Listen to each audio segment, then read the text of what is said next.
Good afternoon, colorists. I am Mielu Yando with Badass Art, and I'm back today with Botany Bay. We've been working on a dark skin tutorial, and we are doing a review on the Brutfuner, I think that's how you pronounce it, Brutfuner Flesh Tone Pencils. I just got those a couple of days ago, and we grabbed a few of this darker flesh tone pencils and got started. Yeah, and so far I think we've used only 2 shades. I really like these pencils so far. When I first started using them, I noticed they have a little bit of a chalky feel, which I kind of like. They are a soft core pencil. They're also oil-based. They have a wooden barrel, and I believe the core is just a standard 3.2 millimeter. It's nothing fancy. It's not, one of those big wide cores like the Derwents. They have the big 4 millimeter core. So this is just, kind of a standard straightforward pencil. They do have a color number and name on each pencil, which is very helpful, if you're trying to keep track. I'm notorious for walking away from my work and then coming back and not knowing where I was or what I was using. And so yeah, that's always helpful if you can make little notes on the side.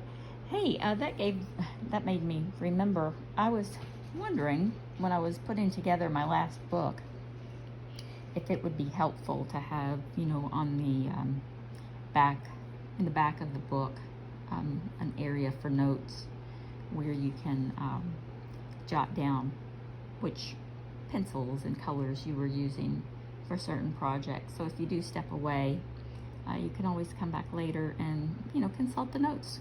And so yeah, let me know if that's something that would be helpful, because well, as far as I know, there are no coloring books out there with that feature, and that would be a helpful thing, because I end up with sticky notes everywhere and little pieces of paper stuck in the binding. So yeah, just let me know if that's something that would be helpful. Just some blank pages in the back for notes, and or maybe some grayscale circles where you can try your pencils, like a swatch, but not necessarily an empty swatch of just white paper, but like a grayscale swatch, so you can see what your pencils are going to look like on the grayscale before you apply them.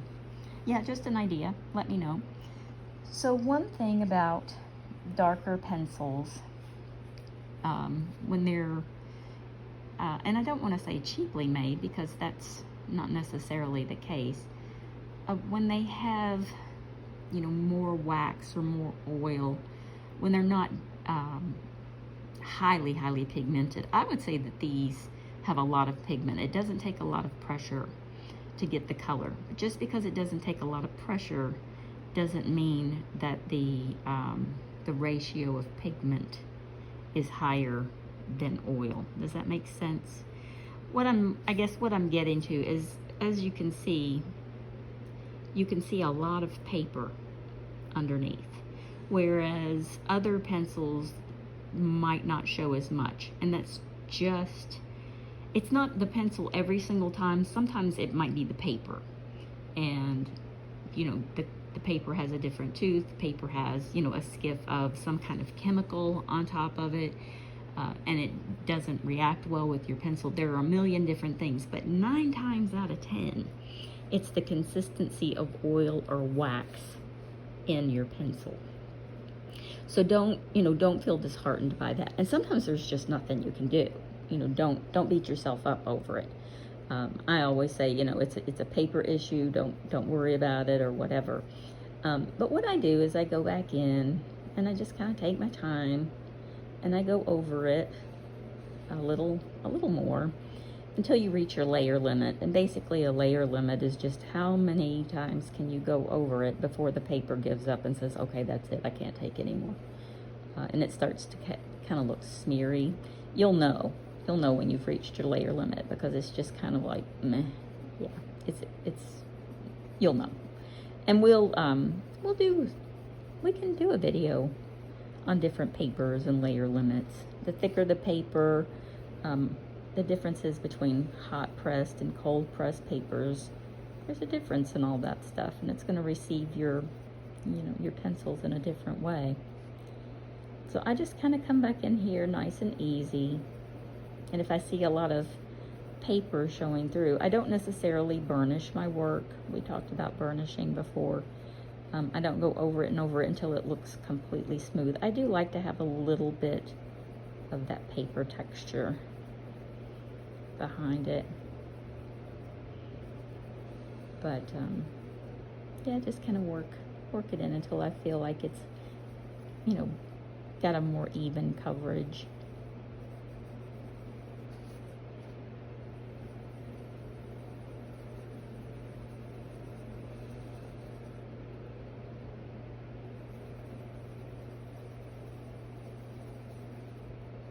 So far, I'm really enjoying these pencils. I've worked on a few other portraits in this book in the evenings, and I've used a lot of different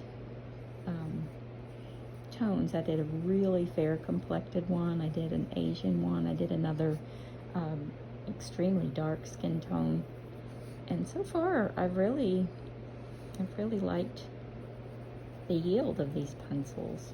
And for $20, 72 pencils, I believe. Yeah, 72 pencils, and they were, $19 and change. And I will have the link in the description below to the book and to the pencils.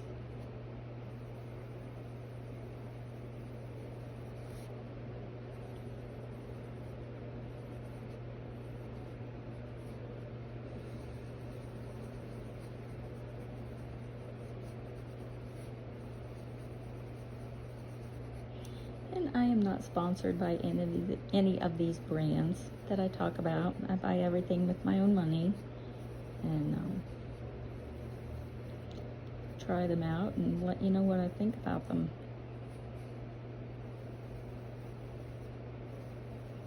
And since I'm not sponsored, I can give you an honest opinion. It's not swayed in any way.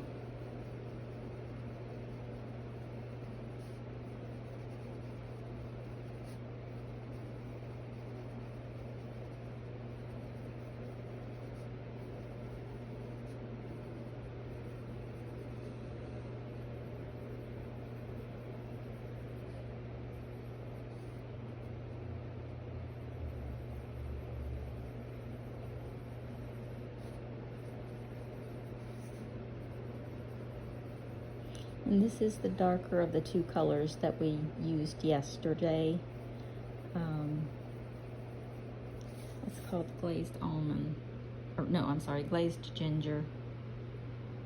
Yeah, this is the same one that we used yesterday.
Just super light hand. You don't need a lot of pressure with these pencils. Take your time. And that's the biggest thing. Take your time. Enjoy the process.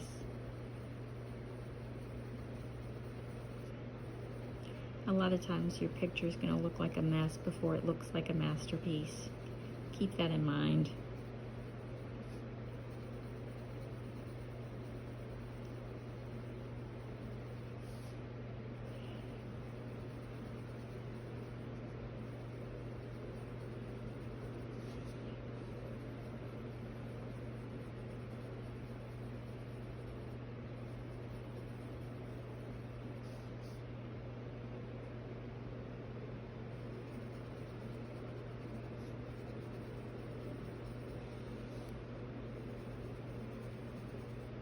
And you can do this as many times. You can go over this, well, like I said, as many times as the paper will allow until you reach your layer limit. And that's usually, on this cheaper Amazon paper, that's usually, I don't know, up to 10 maybe. I'm not saying that you need 10 layers. I'm just saying you can usually go up, sometimes more, depending on the pencil.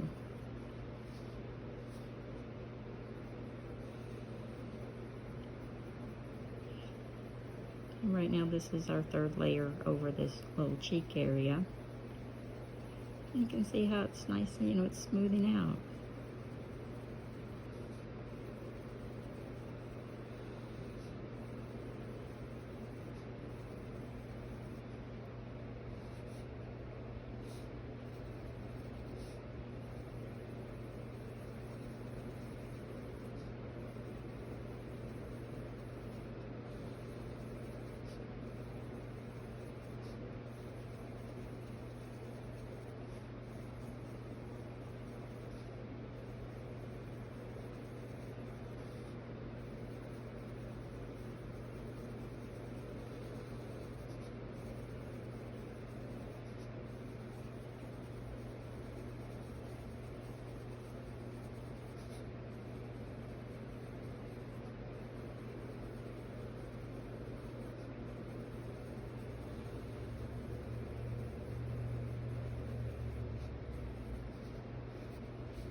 Okay, now I'm going to go back to that lighter color that I couldn't pronounce. I think it's, what is it, Polignac? I don't know. I'm sure I'm saying that wrong. But that's the color that we're going back to.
Nice and easy.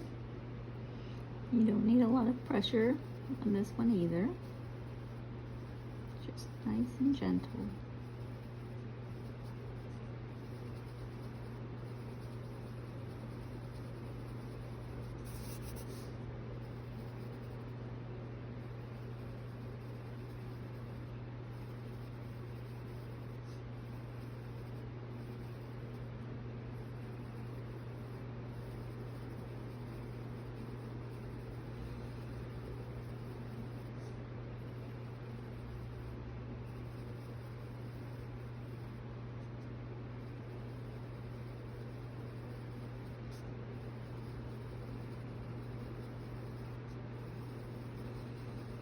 And notice we are working from dark to light. Not everybody likes to do that, but it's just kind of the way I do it.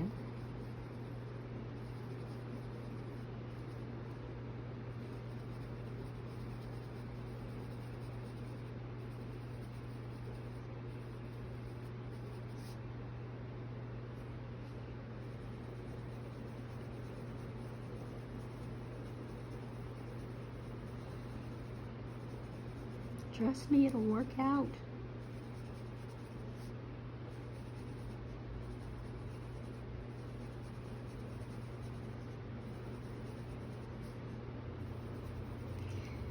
So next week, I'll be doing quite a few videos. If there's something in particular that you'd like to see, let me know. I'm going to be working in the Spring Edition Chocolates for Breakfast book a couple of times next week. If you don't have that book, grab it on Amazon. It is on sale. All of the Chocolates for Breakfast books are on sale this month of May.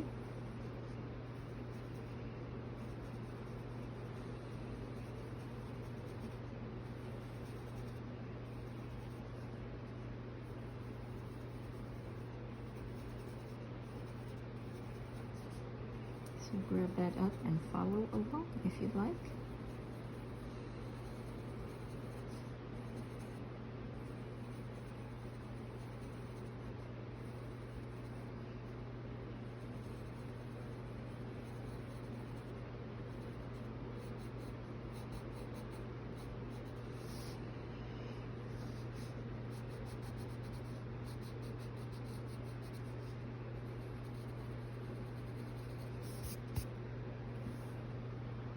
Now I'm going to get a shade lighter and kind of more of a tan color. It's called Cold Lotus Root Ash. Okay. These color names kind of remind me of the Black Widows. If you guys have the Black Widows, they have interesting names. I always enjoy those.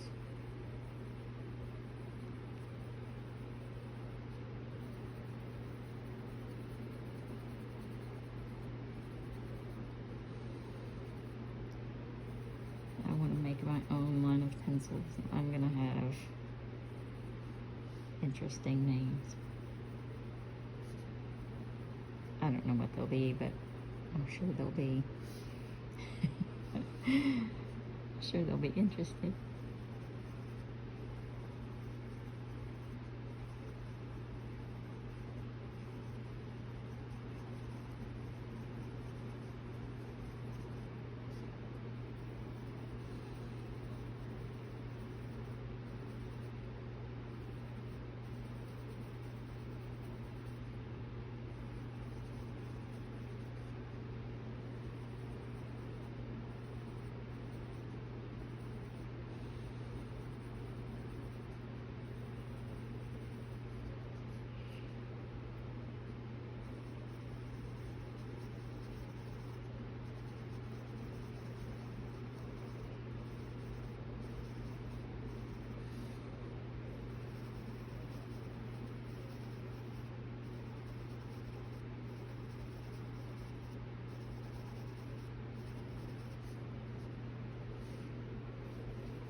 she's coming along very nicely.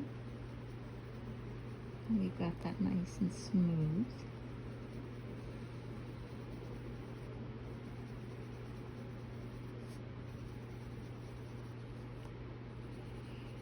Now that you've followed along with the process, you can see that, you know, there's nothing digital about this process. It's just patience and layers.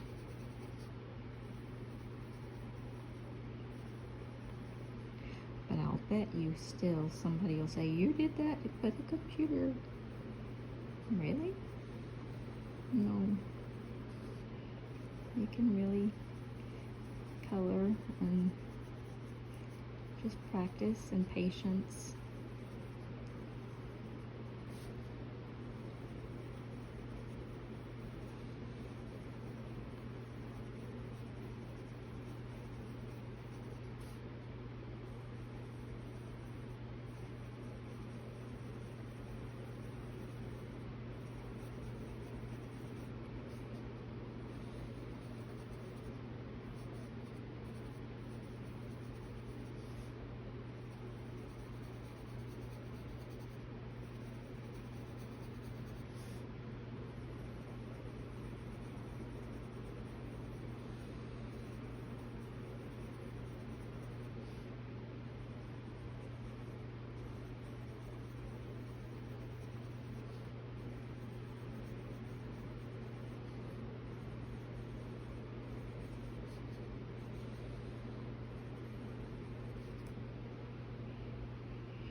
This darker color, I kind of went a little bit light there into the grayscale, and it's no worry. It's easy enough to fix.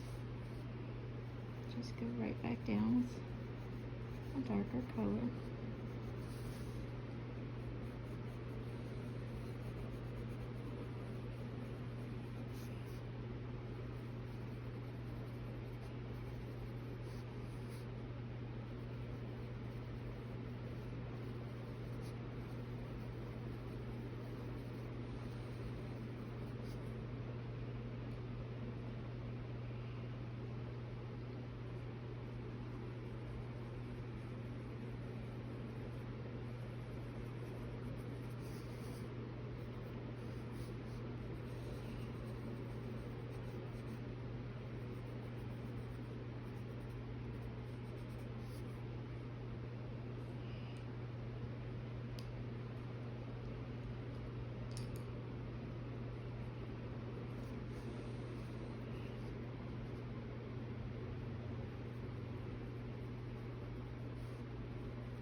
Okay, I think we will add just a little bit of this peach color.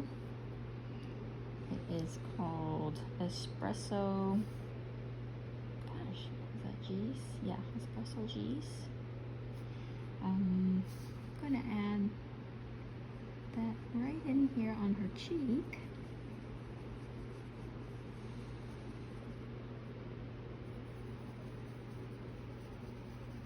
It might not be dark enough, but we'll start here.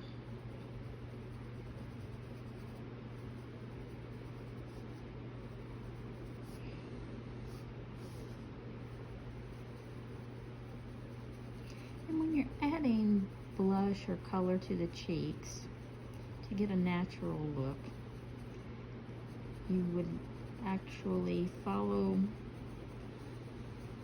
well, I think the easiest way it was explained to me is put the color where you would normally get a sunburn. That's where the sun is going to kiss your face. It's going to look the most natural. So instead of, you know, trying to follow a contour or trying to, you know, add color like you would put on blush or something, you know, those things work.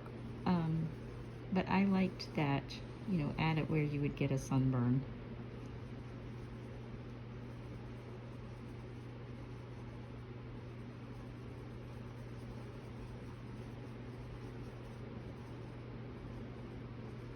And just start light.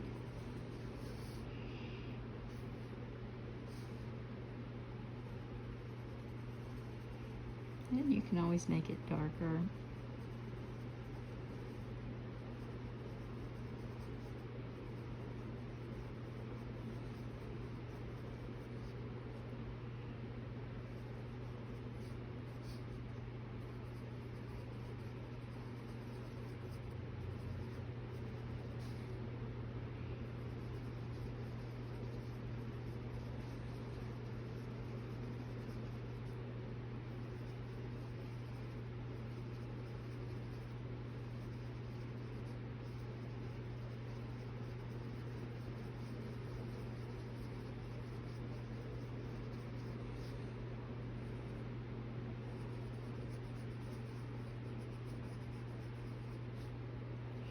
I'm going to add a little touch of color up here.